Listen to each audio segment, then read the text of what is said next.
Hello, everyone. Welcome and welcome back to the Learn with Kubi podcast. I'm going to first kick us off by just welcoming our guest, Sabreen. Welcome to the podcast. Thank you for being here. Thank you so much, Kubi. Thank you for having me. To anybody who's listening, hi, I'm Sabreen. I lead brand editorial and go-to-market activations at Buffer.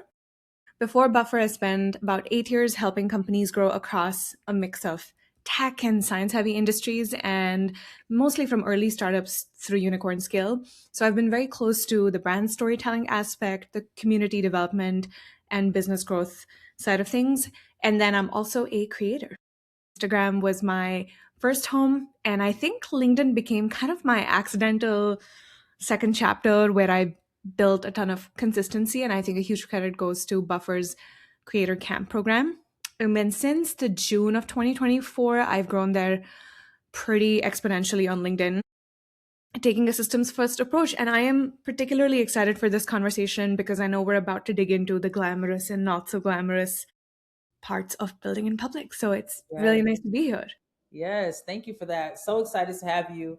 And just really quickly, before for people who don't know what Buffer is, would you give us a quick spiel on what Buffer is? Yeah, Buffer is a social media management tool solution. We are specifically focused on small businesses and creators, and we help them get off the ground and grow. I think social media adoption is such a big piece of the way we show up as creators and businesses. And I think the goal really is to help take away the ops out of creativity and just kind of giving people the space where they can plan and schedule all their content. And we have some really cool integrations and features depending on which platform you use. So, yeah, that's a little bit more about Buffer. Yeah, thank you for sharing that. Hopefully, people check out Buffer afterwards and kind of see what it's all about. Please do. So, today's episode, which Sabrina kind of touched on, is we're going to be getting into the beauty, the ugly, the wild, wild west of building in public as a content creator, and also touching a bit on what the creator economy is heading towards, right? What are the trends right now for 2026? Here we go, right into Here it. we go. Here we go. What is creative marketing and who are the key players in it? Yeah, that is such a broad question, and I can just kind of get into so many layers there. But I think creator marketing is when a brand grows by partnering with creators as a trusted distribution layer. I think that's the simplest way to say it. And I think it's not just for exposure, but also to translate a product into a story that kind of lands with a real community in a real voice. And I think with a real point of view. That's the kind of the little nuance. And I think people sometimes use creator marketing interchangeably with influencer marketing, but I think creator marketing is much broader. I think it includes paid partnerships, yes, but it also includes creator led education, affiliate relationships, ambassador programs, and even I think brand building with creators as long term collaborators, not just kind of like one off posts. So I think that the common thread is that the creator is not just the billboard, they're really this kind of bridge between brand and an audience that already has context and trust. I Yes. can peel back the layers a little bit more here if you're cool with it. Yes, let's go for Yeah, it. okay. So I think that there are some key players that becomes pretty clear once you kind of look at the whole ecosystem of creator marketing from a distance. I think the first player, obviously, the creators who are running almost like mini media businesses and making choices about packaging, audience fit, distribution. Then are obviously the brands which span marketing teams, product marketing, procurement, because the moment money enters the chat, I think process also enters. And then there's depending on how big you are as a creator, agencies and talent managers who sit in the middle. They shape beliefs, rates, how deals get done. Then, of course, there are the platforms because they control distribution and format incentives. So they influence what good looks like. And then I think the supporting layer that people often forget to name, is the tooling and the infrastructure, the platforms creators use to publish, manage partnerships, track performance, and kind of build community. So I think if you want after sharing all this information with you, if you want like a simple way to think about it, creator marketing is the intersection of trust, distribution, and outcomes. And I think that the best programs embody all three. Yes, that's so well said. Trust, distribution, outcomes. I think that really succinctly summarizes the key of what you've mentioned. And for a creator listening to that, how do they really visualize themselves in that ecosystem, right? Where do they see themselves as contributing to the outcomes that are so prevalent and used by the consumers and the brands and everyone who's involved in that? Yeah. Yeah. I think it also kind of comes with practice. You can aspire to be a creator, but I think literally, even if you have been posting once a week, and as long as you have the intention to grow as a creator, you are a creator. You don't have to have a big following to kind of fall into that bracket. Now, of course, depending on where how big your aspirations are, like the kind of brands you want to partner with, I think you just need to put yourself out there. I always say this, that in order for your content to perform well, it has to exist first. So I think that there is a lot of testing and learning that needs to happen. You need to put yourself out there. And so I don't like to templatize it too much. Like, how do you envision yourself? I think you need to get out there, post, build relationships. And I think ultimately, there is a very standard infrastructure in terms of, like, how you negotiate the terms of a brand partnership and all that, which I know we will get into in a bit in this episode. But yeah, I kind of want to leave it there because there's so much more juice I have for some of your later questions. I hope that gives you a little bit more. No, Yeah. absolutely. And I'm just going to reference my questions here because this is what I really want us to circle the conversation around. So I'm going to make Hmm. sure I don't miss anything. Hmm. So let's talk a little bit. You mentioned that there's a difference between the creator economy and our creator marketing and influencer marketing. So can you kind of outline, how the creator marketing has evolved from influencer marketing and, why aren't they the same or how are they similar? Yeah, that's such a good question. I think that they are related, but I don't quite think that they're the same 100%. I think influencer marketing is the older frame of work. It's often campaign first. A brand finds a creator who has reach with the target audience, pays for a post or a set of deliverables, and kind of measures performance like almost like a burst. And it can be great, but it's usually built around kind of one-off distribution and visibility. I think creator marketing is kind of the newer framework, and it treats creators less like a media placement and more like a strategic partner. And I think that the focus shifts from, can you promote this, to, can you translate this? Because I think creators do more than post. I know that we have this reputation of, oh, all creators do is film themselves and like post on social media. I think that there's a lot of strategy work that lies in between.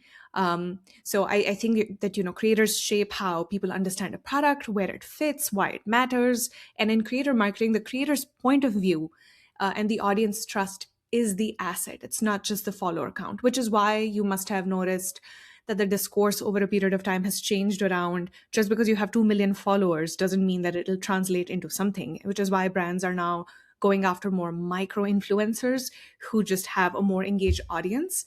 So everything is kind of relative. And I think the most practical way I can separate influencer marketing from creator marketing is, influencer marketing is often about exposure and persuasion. Creator marketing is about trust, context, and repeatable outcomes. And I think you can see the evolution in how deals get structured, right? Like I said, influencer marketing could be something that exists in a burst. You pay someone for a post, and then that's pretty much it. I think creator marketing tends to include things like longer partnerships, affiliate or revenue share, creator-led education, co-created content libraries, clearer conversations around rights and reuse of the content they produce. It's also more likely to involve the kind of additional unglamorous operational pieces like usage terms, whitelisting, exclusivity, measurement beyond likes. And the reason that there is so much infrastructure behind um, creator partnerships is because, again, it's not like a short term thing. It's something that you basically want to work with this person for a long, long time and hopefully hopefully have your brand be a familiar name to their audience. So I think, and now if you flip that on my side as a creator, I feel like the evolution matters, because the evolution from influencer kind of marketing to creator marketing, it matters because it changes how you as a creator also show up. You stop asking, how do I make this one-off video go viral, and you start focusing on, how do I make this useful and credible to uh, the specific people who trust me. And I think that that's the shift that kind of also, from an aspiring creator perspective, turns you into this commodity that does one-off stuff into more kind of long-term partnerships that brands trust to work with. That was Yeah. very long-winded, but I hope that that I was. think it was the perfect amount of detail. I think it really encapsulates the history and kind of the transition from influencer to creator marketing. And I love how you framed the way creator marketing is more about partnerships and longevity, and whereas influencer marketing is more of, like you mentioned, the billboard sort of thing, like a media placement.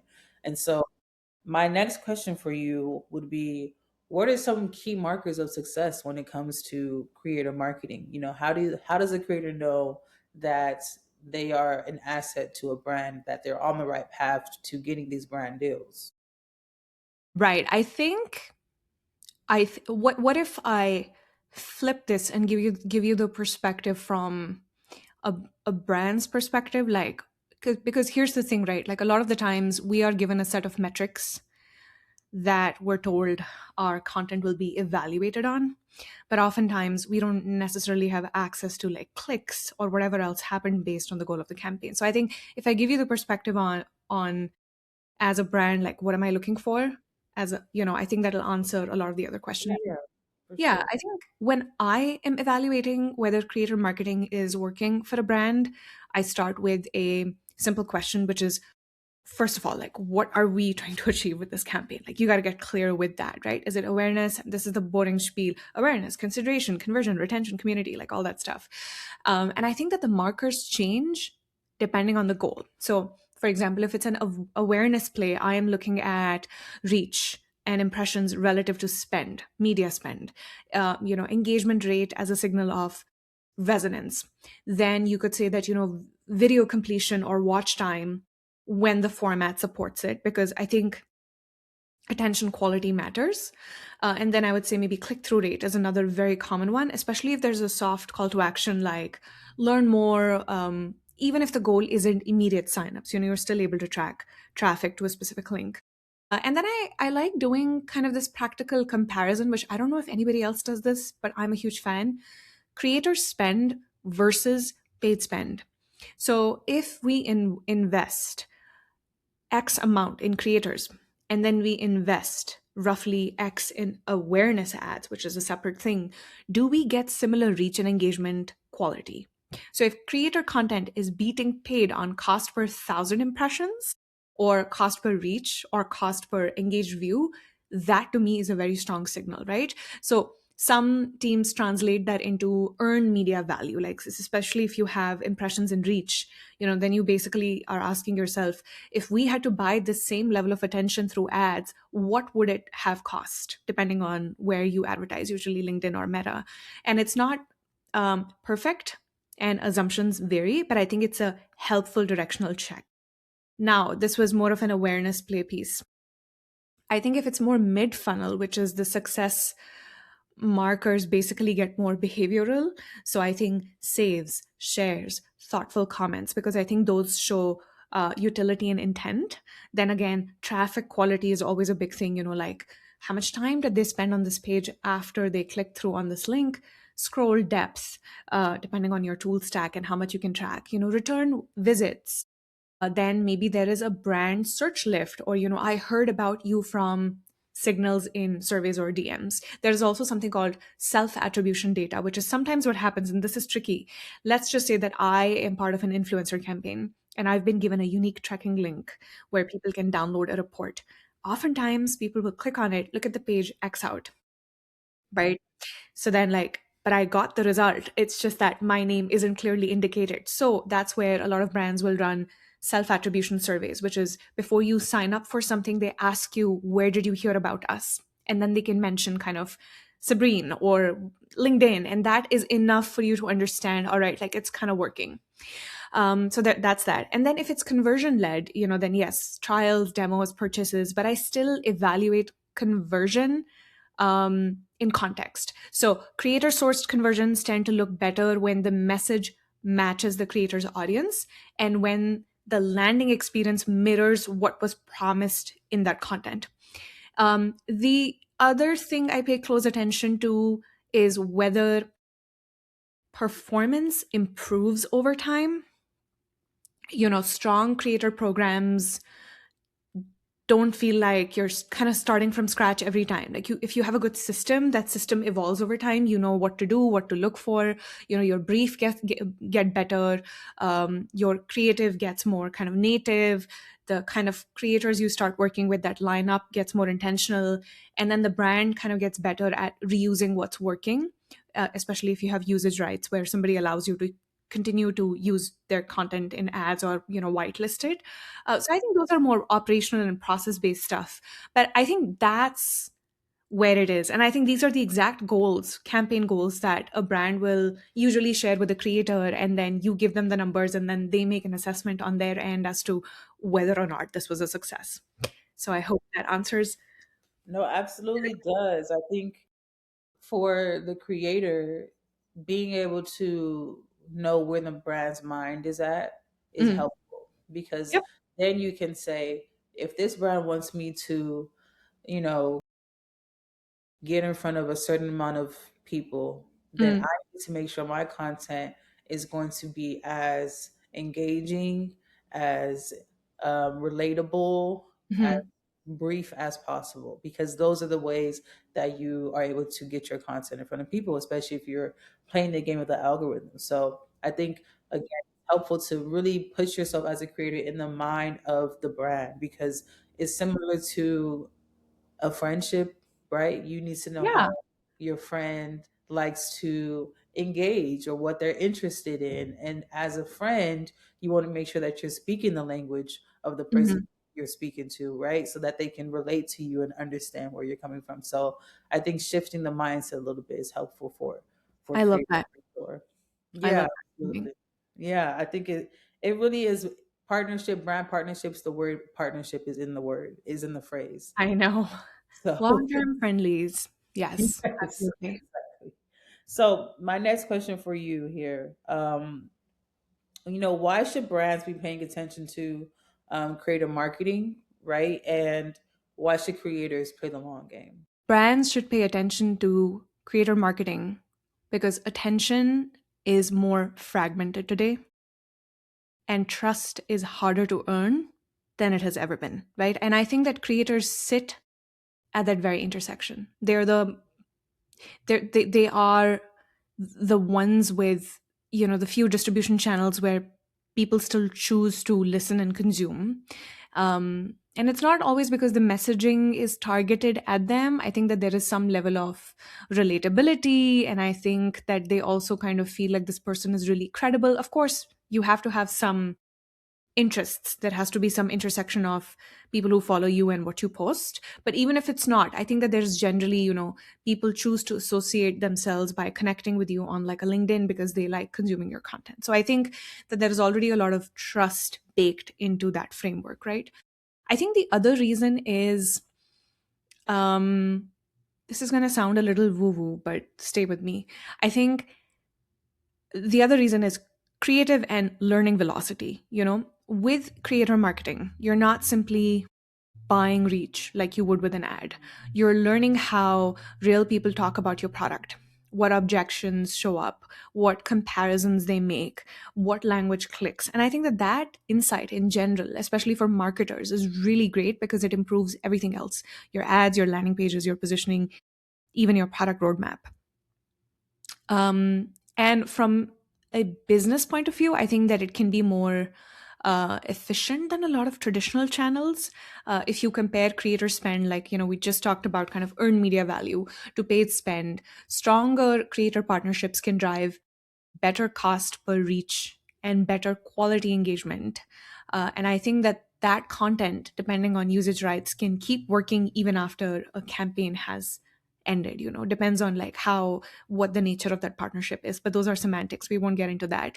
I think on the creator side, playing the long game is definitely less romantic and it's more practical. I think the long game protects your trust as a creator. So if you chase every deal early, you might make money fast, but I think that you burn the asset that matters the most, which is audience belief. And I think creators who build kind of durable careers in this area tend to be very, very selective about alignment, and they think in terms of reputation, repeatability, not necessarily like one off payouts. So I think that the long game gives you leverage as a creator. And when you have consistency, a clear niche, and a track record, I think you stop negotiating from a place of desperation. You can price based on value. You can say no to weird terms. You can structure partnerships in a way that kind of respects your work. And you can start building things you kind of own, like an email list, a community, a product. That's when I think creator work starts to feel more meaningful, and it leads you to owning a community rather than just having a bunch of followers. And I think that that will resonate with brands, because then your content, your follower to content engagement ratio kind of tells the story, like, oh my god, they have 2 million followers but like 4 people like their post, versus this person only has 1,500 followers but like 1,800 people engaged with it. That means that you also have non-follower reach, so people are really interested in your content. And I'll just add one more kind of final human thought, which is because I think it connects the loneliness piece. The long game gives you enough time to build peer relationships and processes. So early on, you're often negotiating in the dark. Over time, you find your people, you build templates, you learn your rights, and then it just gets less scary. Yes. So I know you asked me mostly from the brand perspective, kind of why should they be paying, for attention through creator marketing. But I think that there's this other side that I'll always refer to, maybe because I'm a creator. Yeah, no, I love that. I think I like that you included both sides Yeah, because thank it's you. helpful to know for sure. Yeah, I just want to say if you're not taking notes, you should definitely be taking notes. There's so much gems being dropped, and we will also have episode notes available for purchase at the end, so that you can have something very succinct that you can reference long term. So don't worry too much if you aren't taking notes. Just enjoy and listen. So my next question is, and I'm reading from my list again. Mm-hmm. How do you define a creator in 2026? A content creator? Mm-hmm. Yeah, this is so like kind of makes me a little nervous too, because what if I define that a content creator in a way that's like somebody else could listen to this and say, no, that's not me. And that's fine. Please correct me. Um, I think I define a content creator in 2026 as someone who can do three hard things at once: earn attention, earn trust, and keep earning both without selling your audience out, if that Mm, makes sense. mm. And I think a metaphor that I really like, I just cooked this up. Like, I don't even know if it makes sense. I think a creator is a chef in an open kitchen. Does that make sense? I can explain it. Yeah, explain it. So I think that people are not just consuming the finished dish. I think that they're watching you as a creator, how you think, how you choose the ingredients, what you refuse to serve, how consistent your standards are, and whether you can deliver on a promise like over and over again. Like, why would you go to a restaurant and order the same dish again and again? It's because you love that specific dish and it's always amazing. It's a standout, right? So I think that the audience is not just buying the output, or from a product perspective, a solution. I think that they're buying the taste, the judgment, and the reliability. Reliability would be the biggest one, because even credible creators, if they keep doing sponsored posts too often, it just waters down, not trust necessarily, but it's like, where is your voice in everything you post? Because all you talk about is other content. So I think it has to be a really good mix. And I think that that matters in 2026, because the internet is full of sponsored content. I think there is no dearth of that. I think the scarce thing is content that is calibrated to audience needs. Also, I think earned trust is another one, which is something that will come up a lot in this conversation. So I think the um, kind of want to take this to another level, which is I think the creators who stand out Hmm. um, tend to have a few qualities, and I'd like to break them down. But I also please to have whoever who's listening add to this, slash it like fruit ninja, whatever you want to take it with a pinch of salt. I think the first is that they're legible. This is not so much the kind of boring pick your niche, but in a more of a people can describe you in the simplest way in a sentence or something. So when you become legible, the right opportunities start finding you because your work signals very clearly what you do and who it's for.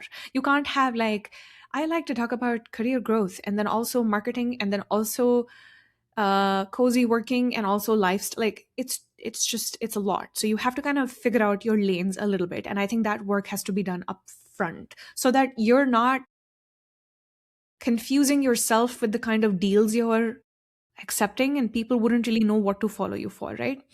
I think the second is that they build an evidence trail. I think a creator in 2026 is someone who can say, here is what I tried, here's what happened, here's what I changed. I think that's when people bookmark the content. It's not so much the entertainment from the content, it's like a reference material, it's receipts. I would say the third is that they understand that distribution is a part of the craft. So, the same idea needs different packaging depending on the room you're in. There have been so many times when I've signed a deal where, it's like a package deal, which is Sabreen's gonna talk about us twice a month for 3 months. This is the creative brief, and the creative brief is the same, so it's not changing that much. But then, so you have to then get creative about the packaging, right? So, for example, LinkedIn rewards clarity and usefulness. Instagram rewards kind of visual storytelling, human narrative, pattern recognition. And a creator who can translate the same insight across rooms is really operating like a creative knowledge worker. So I think that is a muscle you build over time. I think fourth, kind of the final piece, is that they treat trust like an inventory. This is like the big shift. I think in 2026, creators are not only thinking about what to post, they're thinking about what to endorse, what to decline, what usage rights mean, what it means for a brand to run ads through your face and voice. They understand that a brand deal is not just a paycheck, it's a credibility decision. So I think when someone says a creator in 2026, I think it is a person who's building a relationship at scale in public with standards. So the content is the output, but I think the creator is the operating system, if that makes Yeah, sense. that makes perfect sense. That makes perfect sense. And I think to extract, right, the big picture of what you said, your choices when it comes to brand deals reflect your audience's loyalty to you as a creator. Yep, exactly. So being very selective is in your best interest, which is something I was just talking about, which is the less brands you work with, the longer your career, because you're positioning yourself right in something really Mhm. solid. And then you'll find the creators that are working with brands across every category, they don't have clarity with their audience. The trust is very fragile. Brands can depend on you to really be a reliable voice. So selectivity is very, very Totally. powerful in that space. So And Kubi, just to kind of add to that, I yeah. saw someone on LinkedIn who is in B2B sales. Um, they started working with this brand called Huel. I don't know if you've heard of Huel. I H. haven't. Okay, they are almost like a whey protein meal replacement shake, like a chocolate shake. And I'm just like, okay, this is interesting. But I think that because it's like you're in sales, B2B marketing, LinkedIn, like how do you connect the dots? I think if you're able to contextualize it, right? So for example, if I get a deal from an essential oil company, which basically has nothing to do with career development or marketing or building a personal brand or creator economy, I think how you integrate that product, if it interests you, into the way you film. Like for me, scripting is a really important part of my creative process as a creator, especially when I'm working on projects. And in order for me to have that, I have to be in the right environment. And scents are something that really help my brain build like Hemingway bridges. And so, let's set the scene and then you kind of get into it. So I would be very selective about that because you can't force context. But I think that it was interesting to see how this person successfully kind of took that brand that really didn't have much to do with what he usually talks about and created a story around it. So I think the possibilities are unlimited, but you really have to know how to contextualize stuff. So Yeah, that's strategy. the other. And that, what you just described is implicit product placement. So strategically trying to incorporate a brand's product in a way that still aligns with what your overarching theme of your page is, but finding Absolutely. a way to see that through line can be powerful too. So yeah, I agree with that absolutely. And I think that's a great example as well. So now we're going to shift a little bit and we're going to get into the journey of being a content creator, right? So I'd love to hear from you. What has your journey been like, right? What has it been like going from I want to explore content creation to now I am a content creator? Tell us a little bit about that. Yeah. Why am I feeling so shy suddenly with this question? Um, Let me tell you this. I am not established. Like 100% of my brand partnerships, I'm very privileged and lucky in this, are inbound. I haven't pitched to a single brand. Okay.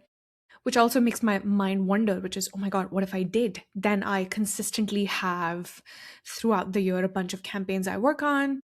And maybe that allows me to be more selective about these inbound requests. Because, an inbound request comes through, sometimes you get tempted and you're like, okay, cool, I'll do it. Um, but I could be going after bigger deals, not just from a money perspective, but something that stretches my way of thinking from a creative perspective. So I'm very much in the thick, I'm in that whirlpool right now where I'm figuring myself out. But I think for those who are listening and are kind of new to the scene, I think in the beginning, being a brand new creator feels like, I don't know, like stepping into the Amazon jungle. It's, in daytime, it feels like lush and full of possibility. And I think at night, it can feel loud and disorienting because you don't know which sounds matter yet. I think everything feels like a signal, everything feels like a risk, and you're kind of building while you're also learning the terrain. So there are a lot of unknowns.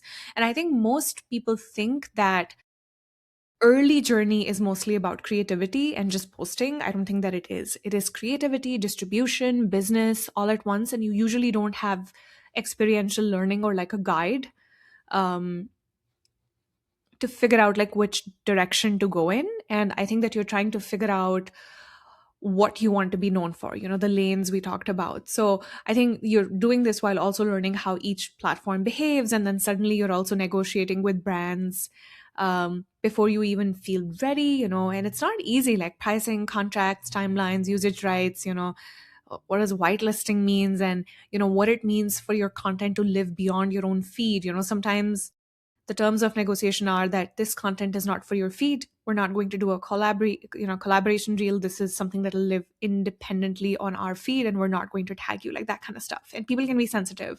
So that is where I think the loneliness creeps in, because I think those decisions feel so high stakes at the time. Like you're physically signing documents, and it just feels like what am I signing? What am I getting into? I think the other thing that surprises people is how personal it feels.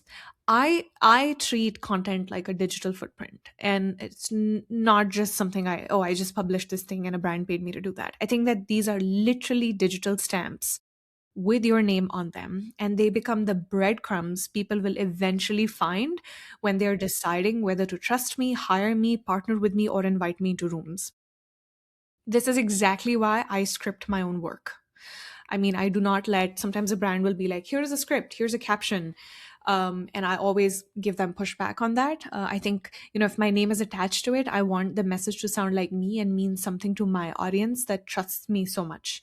And I think over time, this beautiful Amazon jungle, it gets a little easier to navigate. You build instincts, you find a few people you can sanity check things with, you start to understand what your audience comes back for, and the work becomes less about kind of chasing every opportunity that comes your way, and kind of more about a body of work you are proud to stand behind.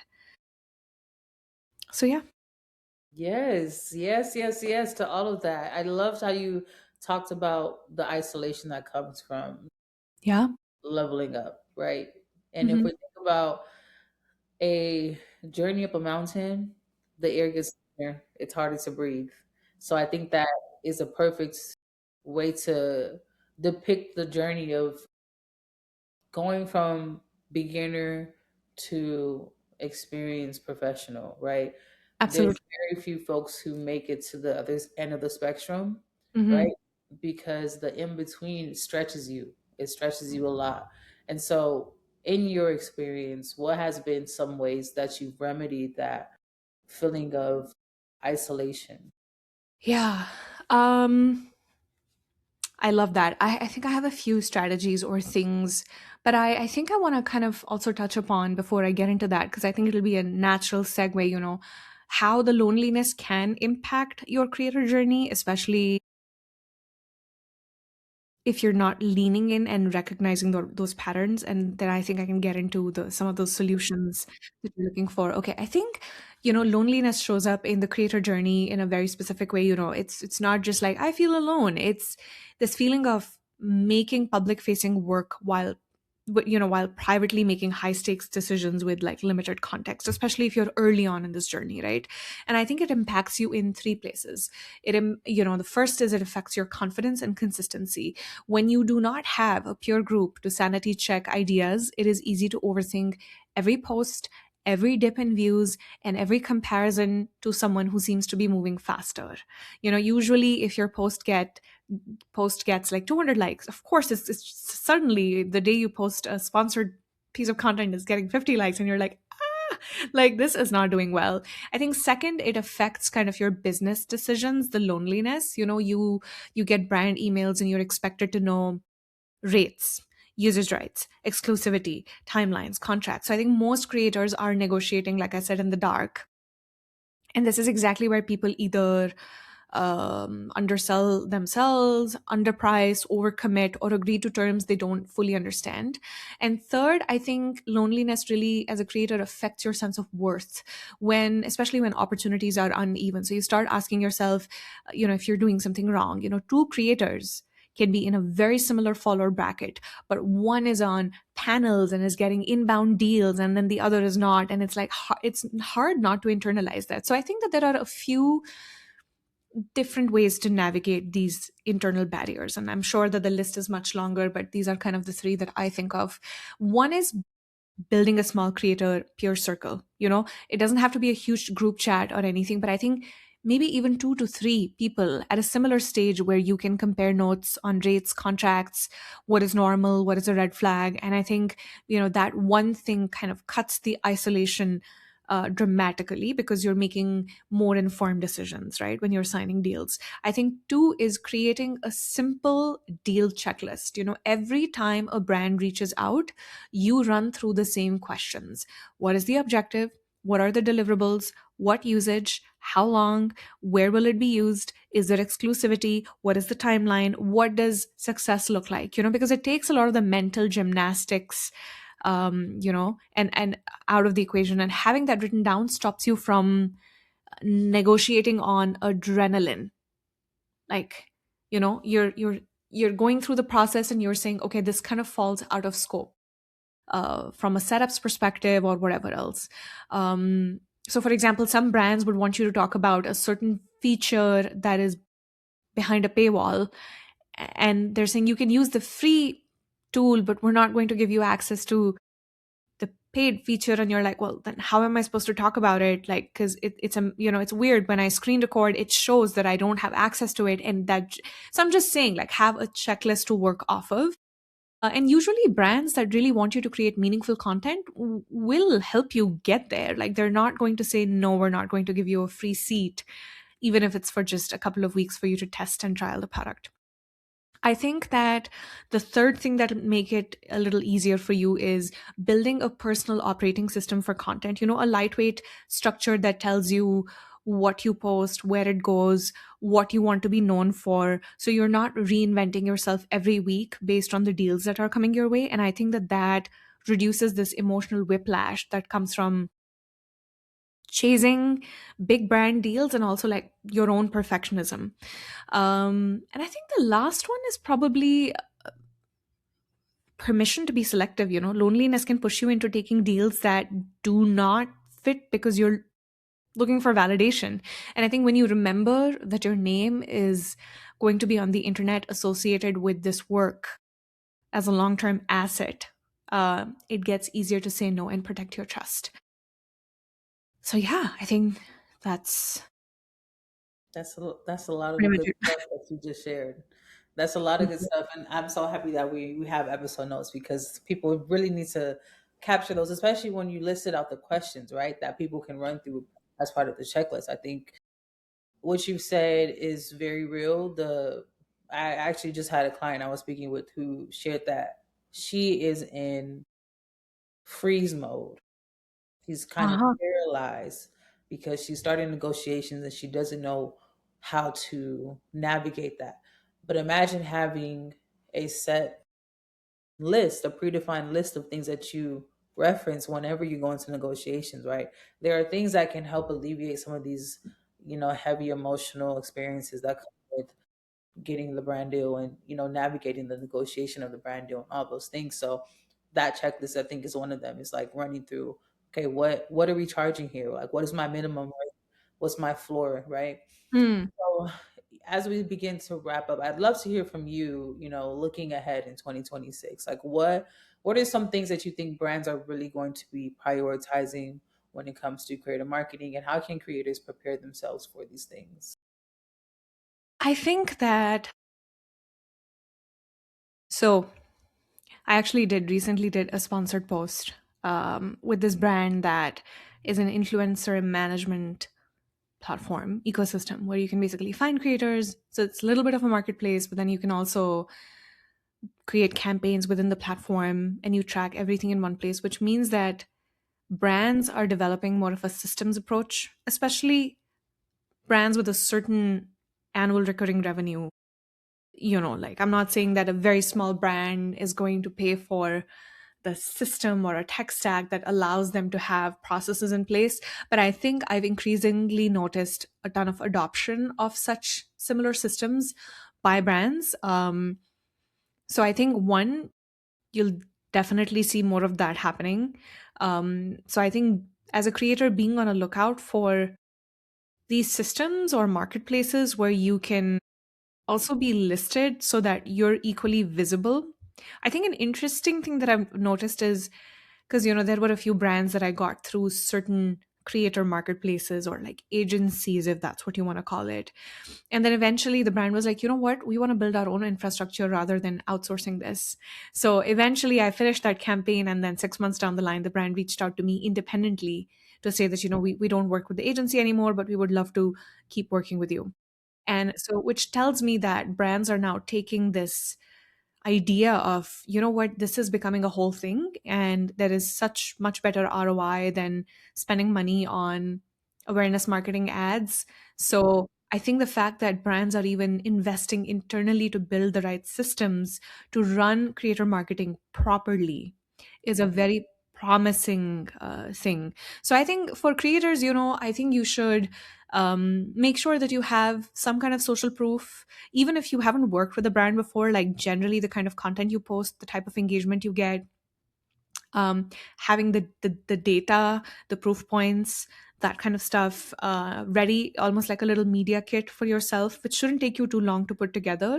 And then I think over a period of time, as you start getting those deals, you keep diversifying that portfolio and strategically certain logos at the top so that brands can look at that and be like, all right, they're very credible and I'm going to work with them. So I think just preparing yourself to show your best front when these brands do approach you. And I think don't be like me, who's only waiting for inbound opportunities. There are actually people on the buffer team who are pitching to brands and are saying, hey, I think I've been lucky in getting the volume that I've gotten.